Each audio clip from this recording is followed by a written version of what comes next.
Selama berabad-abad, Nabi Muhammad SAW menjadi sasaran tuduhan keji dari para misionaris yang berusaha merusak citra Islam. Salah satu tuduhan paling sering diulang adalah bahwa beliau menikahi anak-anak dengan mengacu pada pernikahannya dengan Aisyah. Tuduhan ini yang seringkali didasarkan pada salah tafsir sejarah dan budaya. Pada dasarnya adalah argumen yang sudah basi dan mudah disanggah. Nah, di Indonesia sendiri, misionaris sering menggunakan ini untuk menyerang, seolah-olah argumen mereka itu kuat. Salah satu contohnya adalah pertanyaan yang masuk ke Habib Ali Al-Hinduan. Beliau adalah pimpinan Pondok Pesantren Al-Bahjahnya Buya Yahya, cabang Kuburaya, Kalimantan Barat. Beliau sering buat konten dakwah, dan datanglah pertanyaan dari akun palsu ini. Tapi di video ini kita tidak butuh selevel ulama untuk menjawabnya. Biarkanlah saudara kita yang mu'alaf dari Amerika ini menjawabnya, untuk membuktikan bahwa pertanyaan ini sudah basi dan tidak ada bobotnya sama sekali, biar para misionaris itu gigit jari.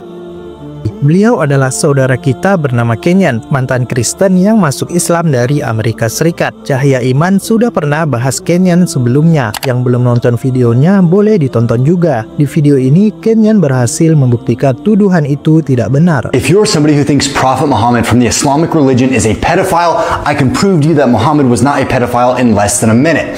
1400 years ago, people got married after puberty. This was rabbis, Christian leaders, European nobility. So if you're going to say that our prophet Muhammad was a pedophile, then you also have to say that every single Christian leader that you follow was also a pedophile. You have to remember, Muhammad did not marry Aisha until she was mature. Key word being until she was mature. Right here, look at this. He never beat her, he never hurt her, he never did anything wrong to her. And Muhammad was known for respecting women. Islam is also the first religion that actually gave women rights. So before Islam, women didn't have any rights. And something that most people don't know is Aisha became very respected and very scholared later in her life for her works, not because she was the wife of the Prophet. And you have to remember, there are 2 billion Muslims in the world. So you tell me, you think that there's 2 billion people that support child marriage. And while America says that Islam is full of pedophilia, you don't even realize in American states, you can get married as a child. There are people who are lying about Islam, not because they want to protect children. They are strictly doing it because they hate Islam. It's time that you open your eyes. It is so clear as day. Prophet Muhammad, peace be upon him, was not a pedophile. And if you think otherwise, you are uneducated and you have been brainwashed. Kenyan juga membahas pertanyaan, apakah Muslim boleh menikahi anak-anak? Ini dia jawabannya. I can prove to you that Muslims do not promote child marriage in less than a minute. Point number 1, Aisha, when she married Prophet Muhammad, peace be upon him, was past maturity. Keyword being maturity. Point number 2 is culture does not equal Islam. So when I bring up this topic, people go, oh, go look at Afghanistan. No, they are doing things that are non-Islamic. That is part of culture, not part of Islam. Point number 3, for a woman to get married, she has to have her period. So you cannot marry someone unless they've had their period. And Islam has very strict rules on what condones a woman being mature. And if we look at things down here like Christians, back when Christians, ran the world, they married children all the time. What people don't realize, in certain states in America, a man can marry off his child. People don't know this. And then obviously I have to talk on the arranged marriage, right? People say, oh, well, no, they force their daughter to marry someone. No. Parents cannot force their daughter to marry someone. That's not Islamic. And arranged marriages aren't like, okay, you two get married, you don't have a say. No, they get to know each other. They find out if they're a good mix, and then they get married. Okay, so my final point is marrying a child isn't only haram by the Islamic lens and every single scholar that we have today, but it is absolutely disgusting. We do not support it, we do not encourage it, and it is 100% against our religion. There is no part of Islam that allows marrying a child. I hope that clears the air. Tak hanya itu, Kenyan juga sering mendapatkan pertanyaan yang bersifat menyerang dan merendahkan pilihannya untuk masuk Islam, di mana mereka mengatakan Islam agama ekstrim dan lain sebagainya. You deal with extreme Islamic ideas such as woman should do as her husband says. I don't think there is anything that's an extreme Islamic idea. There is, it's Islamic and it's not.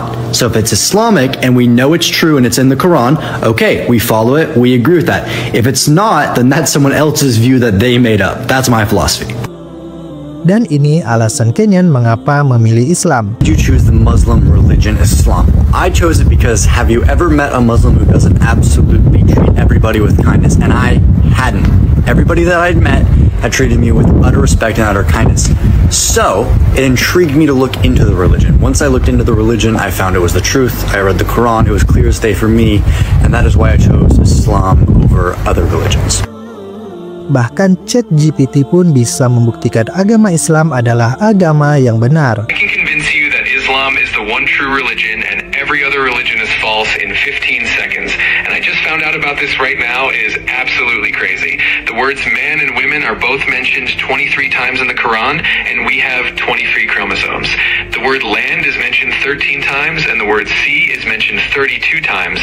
That's exactly 71% sea and 29% land, which is the composition of the earth. The word day is said 365 times, which is exactly the calendar we use now.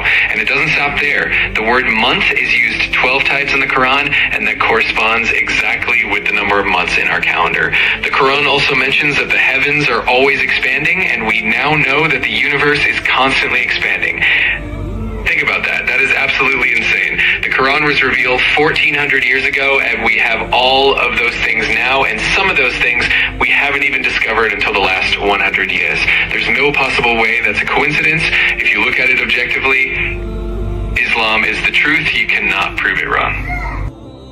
Nah, sebagai tambahan ada juga jawaban dari saudari kita bernama El-Zahra Hassane dari Uni Emirat Arab. Beliau adalah seorang dokter psikolog yang sering membuat konten dakwah dengan berbagai tema. Ini jawaban beliau. Why did your Prophet Muhammad marry a 9-year-old girl? How can you call Islam the perfect religion when children were being married to a grown man? First of all, judging a 7th century marriage by using 21st century standards is totally unfair.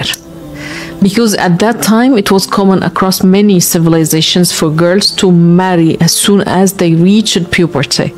And according to Jewish law at that time, girls could be promised for marriage from age 3 and married after reaching puberty. And even in Christian Europe, King Richard II of England married a 6-year-old girl named Isabella of Valois in the year of 1396. So why do you accuse Islam for this when it was normal in many other cultures at that time? Also, children grow and mature differently at that time because they lived naturally with healthy food, clean environment, and no artificial hormones. Like a 9-year-old girl on those days was not like a 9-year-old today. And if we come to judge the Prophet Muhammad ﷺ fairly, we must also look at the type of his marriages. Like he married Khadija radiallahu anha, a widow, 15 years older than him, and he remained loyal to her for 25 years until she passed away. And after her death, most of his marriages were to widows or divorcees, and it was mainly to protect them or unite Muslim tribes. And Aisha radiallahu anha was the only young virgin the Prophet ﷺ did marry. And he did not marry her out of desire. He only married Aisha after receiving revelation in a dream, a command from Allah subhanahu wa ta'ala to marry her. And the dreams of the prophets are a form of divine command, not imagination or lust. It's always a revelation to the prophets about tasks that they got to do. So this marriage was completely based on a command, based on the plan and wisdom of Allah subhanahu wa ta'ala, not a personal desire. And you might be asking, what was the wisdom behind that command? We can see this wisdom today. By marrying the Prophet ﷺ at a younger age, Aisha radiallahu anha lived many years after his death, which allowed her to narrate over 2,000 hadith, covering personal, legal, and everyday life details. She also became one of the greatest scholars of Islam. She also documented the Prophet's actions and sayings, which now form a foundation for Islamic law, Sharia.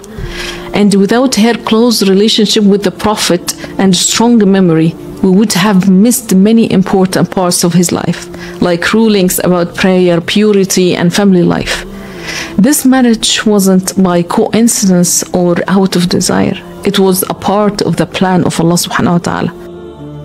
Nah, intinya adalah pernikahan Nabi Muhammad SAW dengan Aisyah harus dipahami dalam konteks masyarakat abad ke-7, di mana standar usia pernikahan berbeda secara signifikan dari standar hari ini. Pernikahan pada usia muda adalah hal yang umum di banyak budaya di seluruh dunia, termasuk Eropa. Sejarah mencatat banyak tokoh penting yang menikah pada usia yang sangat muda. Tuduhan ini tidak hanya mengabaikan realitas sejarah, tetapi juga meremehkan Aisyah sebagai seorang wanita yang cerdas, berpendidikan, dan dihormati yang memainkan peran penting dalam menyebarkan ajaran Islam setelah wafatnya Nabi. Memahami konteks sejarah dan memeriksa sumber-sumber yang digunakan oleh para penuduh mengungkapkan bahwa tuduhan ini tidak berdasar. Kalau mau lebih jelasnya, kalian juga bisa menonton video Koh Donditan yang ini. Beliau juga membahas permasalahan ini. Bagaimana pendapat kamu? Tulis di kolom komentar ya. Sekian video Cahaya Iman hari ini. Jangan lupa like, subscribe, dan sampai jumpa di video selanjutnya. Wassalamualaikum warahmatullahi wabarakatuh.